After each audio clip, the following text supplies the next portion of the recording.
Gears of War 2 and Gears of War 3 in 2023. Do I think these two games are worth playing now? Honestly, I'm not going to tell you guys that quickly. Let's get into it, though. Let's start off with Gears of War 2. Now, I've been playing this game since I was literally like 8 years old, maybe like a little older. And I probably have the most time ever in a video game in this game. I think I have over like 30 days on the multiplayer total. And I still love this game and try to go back to it every once in a while. But I'm going to tell you guys this.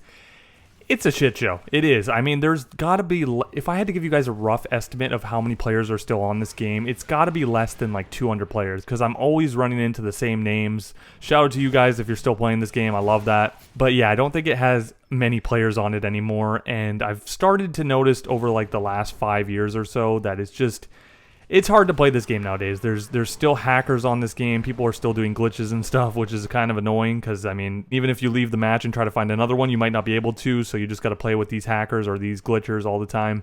And then even besides that, it's just gonna happen. Like, the less amount of players there are on a video game, it's just gonna be harder to get like good connections. So I'm over here in Canada on the West Coast, and I swear to God, every time I play a match on Gears of War 2, whether it's like a year ago or even now or even 5 years ago, even back in the day when this game first came out, there was a lot of connection issues, but you could at least, it was manageable at the time because there's so many more players on the game. Nowadays, like I said, less than like 100 or 200 players. You're connecting to people all across the globe. Like, the chances of you getting somebody in your area is gonna be rare. You might find like 1 or 2 people close to you in like a city, but majority of players are just going to be spread out everywhere. And obviously that's going to have an effect on the connection. So like every time I get into a match on this game, it doesn't matter what time of day, I am lagging like hell. Like this game that you're seeing right now, I'm not even kidding, guys. I couldn't click my fucking A button for like a minute or two in the game. I could roadie run and everything fine, but I couldn't wall bounce. Not that I can wall bounce anyways half the time. And then I couldn't even click A. Like, I couldn't bounce off the wall or take cover or anything, and that was definitely part of the connection. It wasn't like my controller or anything. I even hit my controller against the wall a few times. It was working fine. Yeah, the connection on Gears 2, unfortunately, it kind of makes this game unplayable. I'm not saying don't try it, and if you are a diehard fan of this game, I'm sure you're playing it anyways. It doesn't really matter. The advice that I'm giving you right now, you're going to play it. But if you haven't played this game in a while, or you just are considering going back and playing it, or even trying it for the first time, honestly, you can do it, but I just don't think you're not going to get the full experience of how great this game was in its prime, in large due just simply to the connection problems. Yeah, one of the greatest, in my opinion, this is the greatest Gears of War game of all time. If we're just talking about campaign strictly, both of these games look great still. They still hold up. They're running at 60 frames per second on the newer Xboxes. So if you have a friend or even want to play by yourself, the campaigns, 1000%. Those are definitely something I would recommend. Even Horde mode, not really any players on Horde mode. For Gears of War 2, you're only going to be able to find players in Guardian. You can go ahead and search for like Submission or Annex or some shit, but good luck. You're not going to find anybody, most likely. So Guardian is your best bet to get matches. At nighttime, here on the West Coast, I couldn't get into matches. I could find a few players, but definitely the best time is like daytime, maybe like 3 Eastern, somewhere around there, 3 to like 8 Eastern. Whatever time that is for you. This game, I mean, geez, I love this game. Some of the best maps ever. Jacinto, Blood Drive, Pavilion, Security, River. I know some of you freaks even like Hail. What the hell is wrong with you? Yeah, I'm just hoping we get a remaster because, like I said, I think this is kind of run its course, unfortunately. Like 15 years later, I don't think that this game... It sucks because the game itself does feel good. Like if you go into like a Horde match or even, like I said, campaign, the game runs incredible still, and it still looks good too. It's all solely based on the connection why I don't think this game is worth playing nowadays.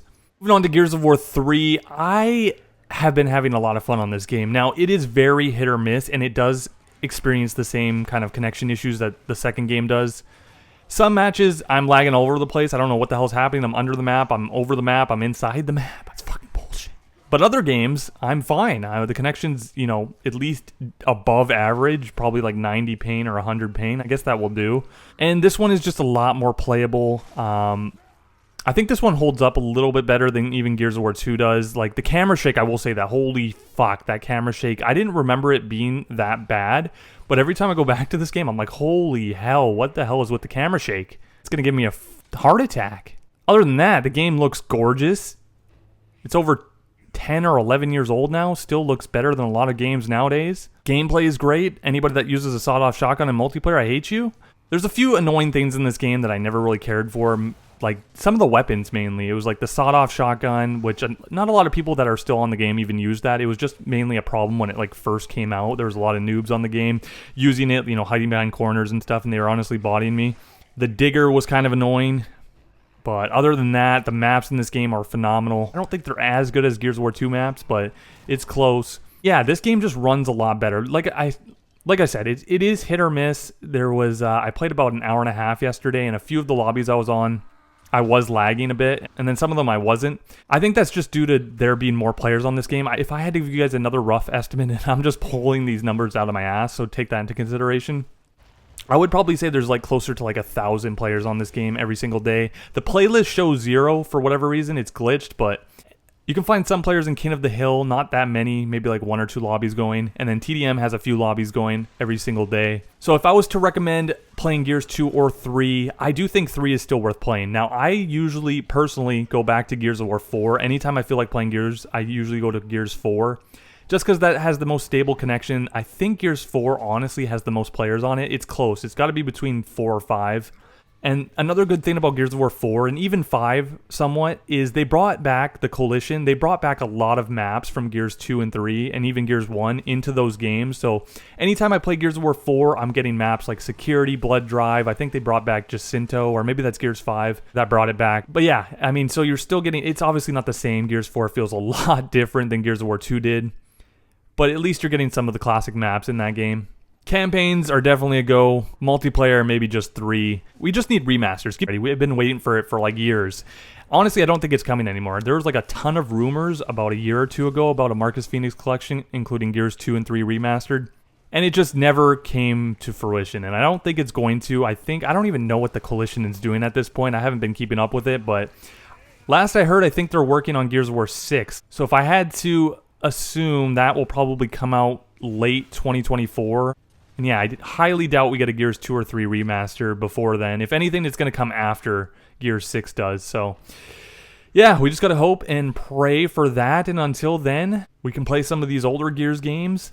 I'm going to be doing a video probably next week or the week after where I basically go through all of the Gears of War games and telling you guys which ones I think are still worth playing, which ones are dead. And yeah, so be on the lookout for that. Leave a like on the video if you could. Subscribe if you guys are new. Let me know down in the comment section if you guys play any of these games still to this day. Let me know which one you preferred between Gears 2 and 3.